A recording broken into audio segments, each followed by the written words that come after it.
boo xam ni dañuy lancer officiellement maanaam kuréel bu ñu tuddee GIE jàppale ndaw yi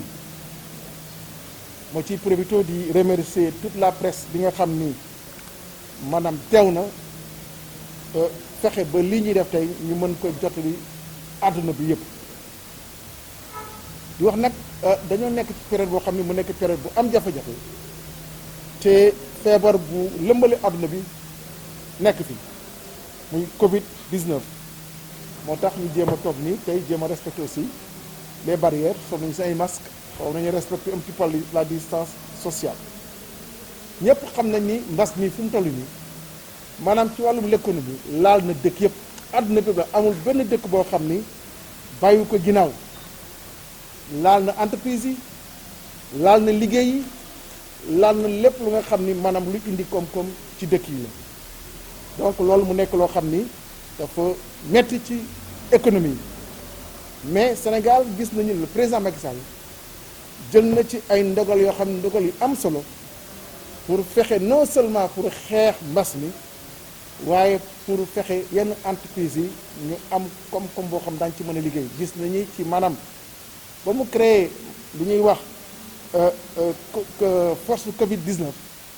mu génne ci ay koppar yu bëri ñii mu jox entreprise yi yii mu dimbale néew ji doole ji yoon boobu président Macky Sall wane ñun en tant que doomi Ndar man ñi yàlla def mu dénk ma lu ñuy wax mairie de Saint-Louis ak ñu mu àndal ak les personnes ressources et les personnes responsables yi nga xam ne ñu ngi Ndar mënuñu woon toog di seetaan te bañ a def dara ci problème yi nga xam ni moo dal ndaw yi ak jigéen ñi jéem a fexe ba def loo xam ni xale yi daañu am lu ñu liggéeyee wala ñu mën a jël ay initiative pour quand même mën cee suturloo seet nuñ ciy dundee defar emploi wala ñoom wutal liggéeyal seen bopp wala ñu créer ay entreprise c'est vrai que état bi def na lu ci bëri ci liggéey yu demee noonu à travers ay structures yoo xam ne dafa créé na ANPEJ créé na DER di financer ndaw yeeg jigéen ñi ADPME di accompagner entreprise yi FONSIS di indi financement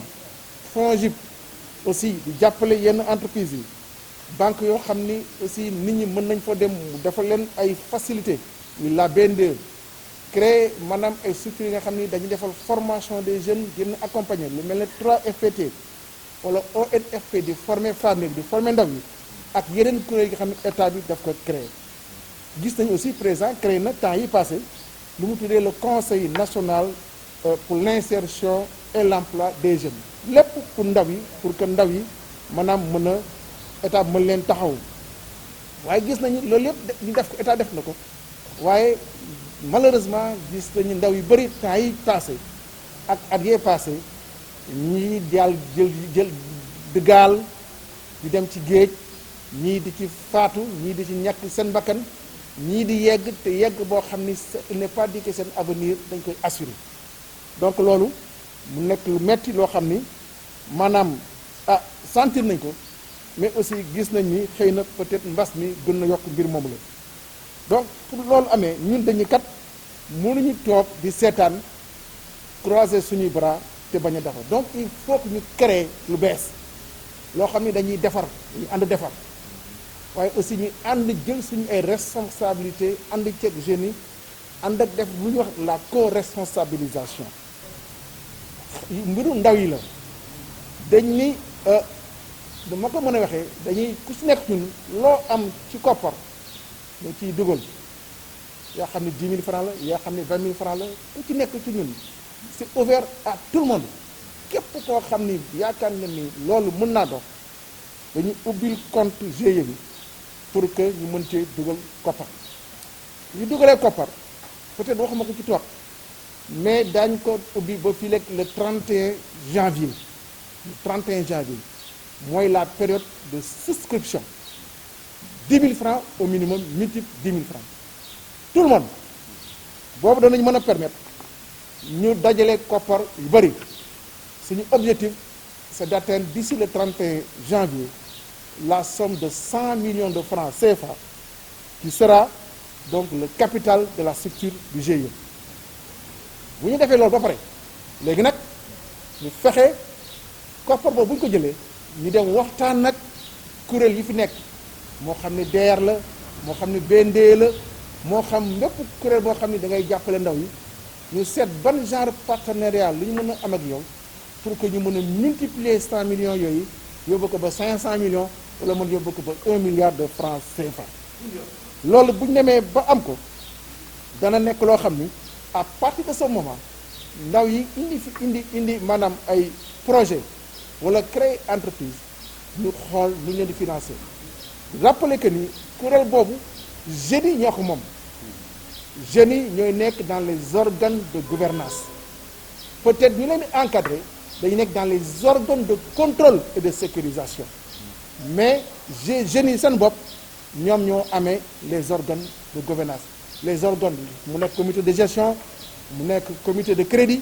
mu nekk comité mu mënti nekk boo xam ni maanaam mooy fex ba mbir mi jëm kanam ñoom ñoo koy rey waaye daañu leen encadrer parce que duñ leen bàyyee noonu parce que dañu bëgg mbir mi jëm kanam GIE boobu nag dañu bëgg bu ndee ba jëmmi jamono peut-être mu évoluer ci banque boo xam ne wala institution financière boo xam ni ñu ngi koy tuddee maanaam le crédit saint-louisien yaakaar nañ ci am nañ encore une fois am naa ci yaakaar bu baax nga xam ne bu ñu ko doxalee dana nekk loo xam ni dana amal non seulement njëriñ ndaw yi waaye dana fexe ba nga xam ni emploi dana am ci jeunes yi nekk au niveau du département de Saint-Louis aussi bu demee ba nga xam ni peut-être nekk na banque bu boobaa aussi bànqaas yi dana gën a yaatu dana gën a mag te loolu njëriñ rek lay mën indi dana tax jeune boo xam ni am na projet yaa xam ni ci agriculture la yaa xam ni ci maanaam pêche la yaa xam ci artisanat la wala tourisme wala transport wala restauration wala ay service parce que y a pas de son métier ñu fexe ba encadrer la financer la gunge la ba nga génn ci wala ba nga commencé ci génn bu boobaa yaakaar dana nekk lu am solo te jeunes yi opportunité loo xam ni dañu nekk loo xam ni dañ koy saisir donc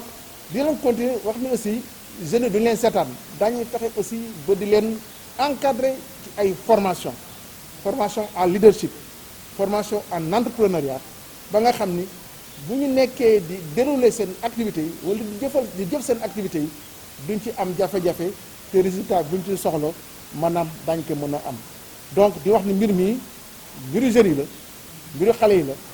jigéen ak góor mag ak ndaw mais du dépasser yenn âge yi parce que bu ñu nee jeune du ñu dépasser maximum à l'âge de 40 ans dana permettre ndaw yi